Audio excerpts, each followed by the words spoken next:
Hello! অনেকদিন ধরে আমার ইচ্ছা করতেছে তেহারি খাইতে একদম বাংলাদেশি স্টাইল সরিষার তেলে এরকম করে। বাট তারপরেও না আমি ওরকম সরিষার তেলও এখানে ম্যানেজ করতে পারি না। তেহারি মসলাও ম্যানেজ করতে পারি না। কারণ আমি একটা আনকমন দেশে থাকি। সো আনকমন দেশে কি হয়? আনকমন দেশ বিষয়টা এইজন্য বললাম কারণ হচ্ছে আমি যখন এখানে আসবো, আসার আগে যখন আমি থাকে না রিলেটিভসদের সাথে দেখা করা বা পরিচিত ফ্রেন্ডস, আত্মীয়স্বজন, তারপর পাড়া-প্রতিবেশী আরও যত পরিচিত মানুষ আছে সবার সাথে দেখা করতে যখন গেছিলাম, তখন হচ্ছে কি হইছে, সবাই এর মধ্যে প্রায় 10% মানুষ লিথুনিয়া দেশের নামটা জানে। বাট বাকি 90% ই নামটা জানতো না। আমি আসতেছি সেই হিসেবে হয়তোবা জানছে। তো তারা সবাই বলতো, "এটা কোন দেশ? এটা এখানে কেন যাচ্ছ? এটা কি ভালো হবে? এখানে কি মানুষ থাকে?" মানে এরকম টাইপের উদ্ভট কোয়েশ্চেন আমাকে করছে যে, "এখানে কি মানুষ থাকে? ছোট দেশ হয়ে গেছে। আমার অমুক আত্মীয়ের, তমুকের বাবা, তমুকের বাবার মেয়ে, ওরা হচ্ছে অস্ট্রেলিয়া থাকে, ওরা ভালো, ভালো দেশে থাকে।" সো সেইজন্য আমি বললাম এটা একটা আনকমন দেশ। আনকমন দেশ শুনতে আসছি। আসার পরে কি হলো? এখানে আসার পরে দেখি যে সত্যি বিষয়টা আনকমন। মানে দেশটা আনকমন আরকি। সো কারণ এখানে হচ্ছে কোনো বাংলাদেশি খাবার পাওয়া যায় না, বাংলাদেশি কোনো রেস্টুরেন্ট নেই, বাংলাদেশি হচ্ছে কোনো মসলা পাওয়া যায় না। আমাদের বাংলাদেশে এখন সব ধরনের মসলা, কাবাব মসলা বলেন, মেজবানি মসলা বলেন, তেহারি মসলা বলেন, সব মসলা হচ্ছে এখন পাওয়া যায়। আর প্যাকেটজাত করে যে রান্না জানেও না সে ওই প্যাকেট নিয়ে এসে মিক্স করে একটা কিছু বানাতে পারে। বাট হচ্ছে এখানে পাওয়া যায় না। তো ওই যে বলে না যেটা শিখে রাখো সেটা কাজে লাগে কোনো না কোনো একটা দিন, কাজ শিখে রাখতে হয়। তো আমি হচ্ছে বাংলাদেশে থাকতে কিছু জিনিস হচ্ছে আমি নিজেই ঘরে মসলা বানায় রান্না করতাম। তো দেখা গেছে যে এখানে আসার পর সেটা অনেক বেশি কাজে দিছে। যার জন্য আমি মোটামুটি একটা মসলা বানিয়ে আমি রান্না করতে পারি।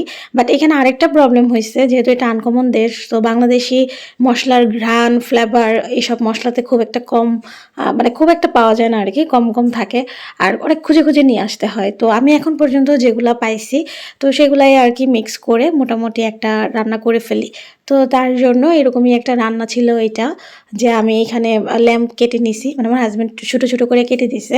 তো তারপর এখানে হচ্ছে আমি বাকি মসলাগুলো আমি ঘরে বানাইছি। আমি যে বাংলাদেশে যে দেখাইতাম ওরকম করেই বানাইছি। যারা ভিডিও দেখে আগে থেকে তারা তো জানে। তো ওইটাই বানাইছি একদম সিম্পল করে। আর সরিষার তেল হচ্ছে এখানে পাওয়া যায় হচ্ছে একটা ইন্ডিয়ান শপ হইছে, যেটা অনেকটুকু দূরে আমি যেখানে থাকি সেখান থেকে। তো সেইখান থেকে নিয়ে আসা হয়েছিল একটা ছোট বোতল আমি আসার আগে। তো সেই বোতল থেকে একটুখানেক হচ্ছে দিয়ে এখানে রান্না করা হচ্ছে। মিক্স করে দিছিলাম আরকি। আর পেঁয়াজ তো হচ্ছে সাদা পেঁয়াজ, যার জন্য বেরেস্তা হইতে অনেক টাইম লাগে। আর এটা অত বাংলাদেশি তেহারির মতো টেস্টি হয় না। আর চালও দিছি হচ্ছে বাসমতি চাল। বাংলাদেশে থাকলে তো আমি চিনিগুলা চাল দিয়ে সবসময় পোলাও, বিরিয়ানি, তেহারি এগুলো রান্না করতাম। তো স্বাভাবিকভাবে এটার টেস্ট বাংলাদেশের যে তেহারিটা আমি রান্না করতাম, আমার রান্নার সাথেই এটা ম্যাচ করে না। ২ টা ডিফারেন্ট টেস্টের হয়। বাট এখানে যেহেতু যেটা পাওয়া যায়, ওই যে বলে না যে এখানে যেরকম অবস্থায় যখন থাকবা, যেই পরিস্থিতি সামনে আসবে সেটার সাথে মানিয়ে নেওয়াটাই হচ্ছে জীবন, সেটাই হচ্ছে সাকসেস মূলত। কারণ আমি একটা জায়গা থেকে অভ্যস্ত, এখন আমি নতুন একটা জায়গায় আসছি। এখানে এসে যদি আমি হা-হুতাশ করি, আমাকে দেখার অ্যাকচুয়ালি কেউ নাই। আর দেশের বাইরে যারা থাকে তারা তো এটা সবাই এগ্রি করবে যে এখানে দেখার আসলে কেউ নাই। হ্যাঁ, এখানে সুযোগ সুবিধা হচ্ছে তুমি ইচ্ছামতো ঘুরতে পারো, লাইফের একটা সেফটি আছে, তুমি ভালো খাবার পাচ্ছ, ভালো ট্রিটমেন্ট পাচ্ছ, সবকিছু তুমি ভালো পাচ্ছ, সুযোগ সুবিধা। বাট তুমি যদি হোঁচট খেয়ে পড়ো, তোমাকে দেখার মতো কেউ নাই। তো এখানে বাড়ির কাজ, রান্না-বান্না সবকিছু নিজেরই করতে হয়। তো আমি হচ্ছে ভিডিও যেহেতু অনেকদিন পর আপ দেই, তো দেখা যায় যে আমার ভিডিওতে ওইদিনই আমি ভিডিওটা সুন্দর করে করতে পারি যেদিন আমার হাসব্যান্ড বাসায় থাকে। সে হয়তোবা আমাকে একটু তখন হেল্প করতে আসে নিজে থেকে। আমি যে সবসময় বলে হেল্প করাই সেরকম না।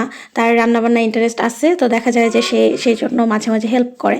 বাট তার একদমই সময় নাই। সে সপ্তাহে ৭ দিনই কাজ করে। তো ৭ দিনই সে ব্যস্ত। তো দ্যাটস ওয়াই তার আসলে পসিবল হয় না। সে নিজেও স্টুডেন্ট, তার পড়াশোনা, বাইরের কাজ সবকিছু সামলিয়ে তার সবকিছু করতে হয়। আর আমার যেহেতু বেবি আছে, আমি এখনো বাইরে জবে ইনভলভ হইতে পারিনি। সো একটা খরচেরও ব্যাপার থাকে। সো সবকিছু মিলিয়ে দেখা যায় যে তার একদমই টাইম থাকে না। তো কোনো কারণে যদি সে একটু মানে ফ্রি থাকে তখন আমাকে হেল্প করে। আর কথা বলতে রান্নাবান্না ডান। আর তেহারিটা খুবই মজা হয়েছিল। একটু আনকমন টেস্ট, আনকমন দেশের খাবার অবশ্যই আনকমন হবে।